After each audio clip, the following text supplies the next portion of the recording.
Hi, I'm Ollie. Welcome to Oxford Online English. In this lesson, you can learn how to understand fast speech. You'll see how to understand fast English speakers more easily. You'll also get a simple step-by-step plan to improve your ability to understand fast speech in English. Before we start, you should take a look at our website, oxfordonlineenglish.com. You can use our free English lessons to practice, including many listening lessons. You can also take online classes to improve your English with our professional teachers. But now, let's see one of the most useful things you can do if you want to understand fast speech better in English. Imagine a situation. You're going to the airport to meet someone who's arriving. You've never met this person before, but you have a photo. The photo does not look anything like the person you're supposed to meet. What do you think? Will you be able to recognize this person? Obviously not. There's a similar connection between understanding spoken language and pronunciation.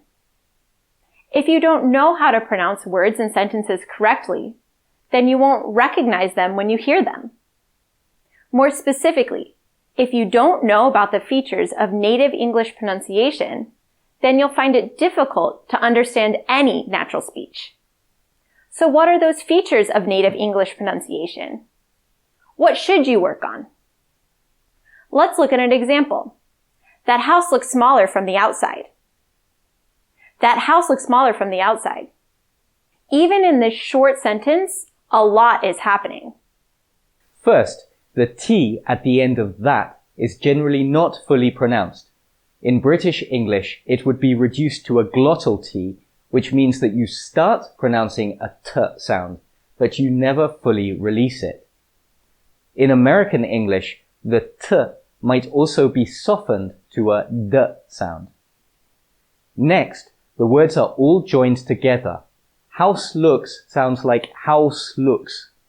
In fact, all of the words are linked so that the whole sentence is pronounced as one sound. From is pronounced weakly, so you say from and not from. The last two words, the outside, are linked by adding a y sound in the middle. The outside. There are many pronunciation points to be aware of here. We won't go into more detail because we've covered many of these points in other videos. However, here's the main point. If you don't know about these pronunciation features, you'll struggle to understand any English speech. You might feel like all speech is too fast. Actually, the speed might not be the problem. Connected, fluent speech can sound much faster if you're not aware of these pronunciation features. You don't need to be able to use these pronunciation features perfectly, but you should know about them and be able to use them at least sometimes. Then you'll find it much easier to understand native English at any speed. So, what should you focus on? The most important points are weak forms, linking, stress, and schwa sounds. There are others, but if you have a good understanding of these 4 pronunciation topics, your listening ability will improve. Check out our pronunciation videos for more details on these points. If you want to go into more depth, we can recommend the Pronunciation in Use series of books. You can find links in the video description. Working on your pronunciation is the most useful way to improve your ability to understand fast English speech. But what else should you think about? There's a proverb in English. You have to learn to walk before you can learn to run. In the same way, many English learners who say they can't understand fast speech also have problems understanding slower speech. We hope it's obvious that if you can't understand slower speech well, then you'll struggle with faster speakers. This might sound too obvious. However, many English learners realize that they have difficulties understanding fast speech, but don't realize that they also have problems with slower speech. First, You need to test your ability to understand slower speech. To do this, you'll need 4 things. 1. You need a video or audio file which is not too easy and not too difficult. English textbooks often have listening exercises which are carefully designed for a specific level. If you don't know where to find good listening materials, then use English textbooks as a starting point. We also have many listening lessons on our website, oxfordonlineenglish.com. 2. You need a way to control the playback speed. You can use a YouTube video where you can use the speed controls to set the playback speed to 0.75 or 0.5. Or you can use VLC Media Player, which has speed controls, so you can play something at 90% speed, 80%, and so on. VLC is probably better because you can control the playback speed more precisely. By the way, if you have other suggestions for tools to listen at variable speeds, let us know in the comments. 3. You need an accurate transcript of the audio or video. For example, you could use a YouTube video which has subtitles or a song where you have the lyrics. Be careful with YouTube subtitles as many of them are automatically generated and these are not generally accurate. 4. You need a pen and paper. Your goal is to test how well you understand slow speech. So take your video or audio. Adjust the playback speed until it feels easy to you. Listen to a few sentences to get warmed up. Next, pause the playback at the end of the sentence. Listen to the next sentence, pause the playback, then write the sentence down. Check against the written transcript.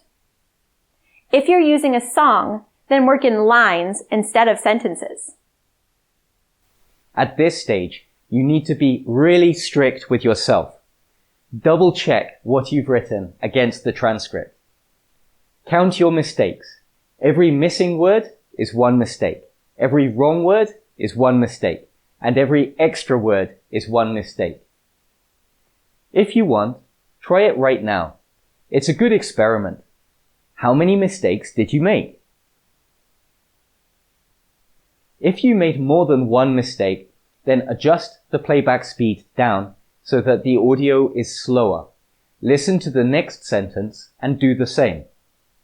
Repeat until you find a speed where you can write down the sentence you heard without making more than 1 mistake.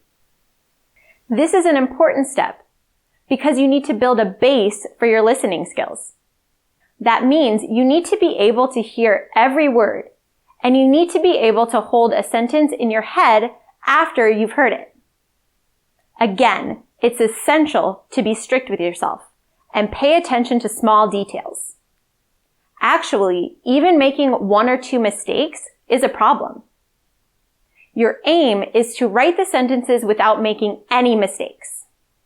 If you can't do this even at slow playback speeds, then you need to find something easier to listen to. Find something which you can understand at 70 or 80% of full speed.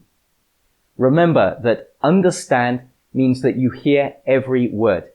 It's not enough for this to understand the general meaning. You need to hear every single word perfectly. Take your time on this practice and get it right. Once you're comfortable with this, you're ready for the next step. Actually, if you've done the exercise from part 2, then you've already done the most important work. To understand faster speech, you do the same thing, but increase the playback speed gradually.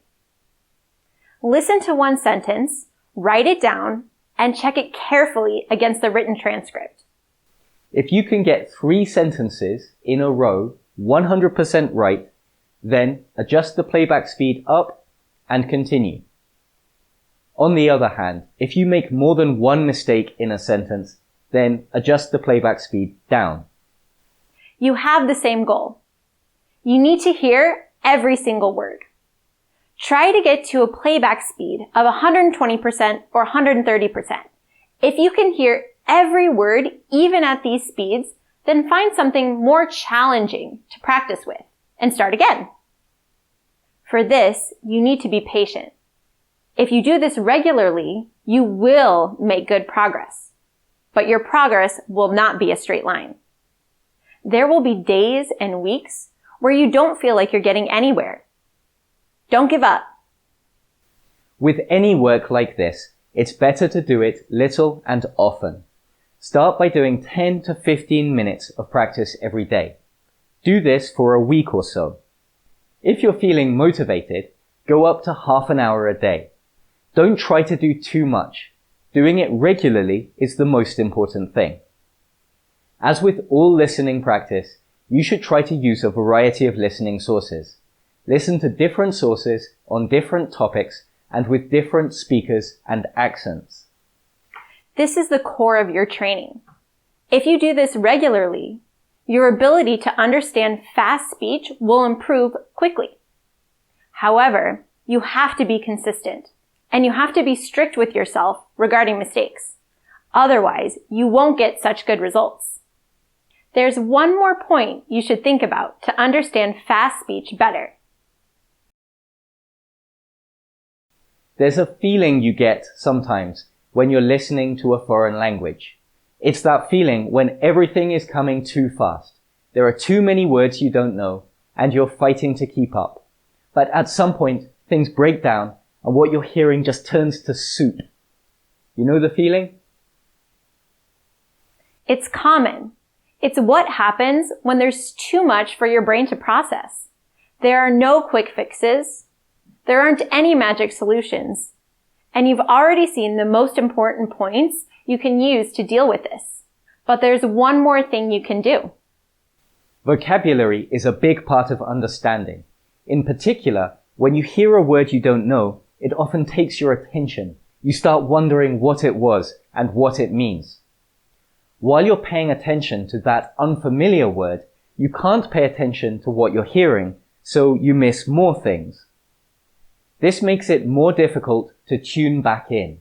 At some point, you get the soup effect and you can't understand most of what you're hearing. This isn't just about vocabulary. It also depends on pronunciation and speed, which we've already talked about. It sometimes depends on grammar too. So your listening practice should be supported by language work, especially vocabulary work, but also grammar work if your grammar is weak. If you hear a word which you don't know or don't understand, that will always be a problem. You can find many other videos on our channel to help you learn vocabulary as well as grammar if you need it. Let's finish with a challenge. Can you use the training techniques you saw in this lesson every day for 1 month? Try to do at least 10 minutes a day, every day for 1 month. If you make it, tell us in the comments and let us know if you feel a difference or not. Thanks for watching. See you next time.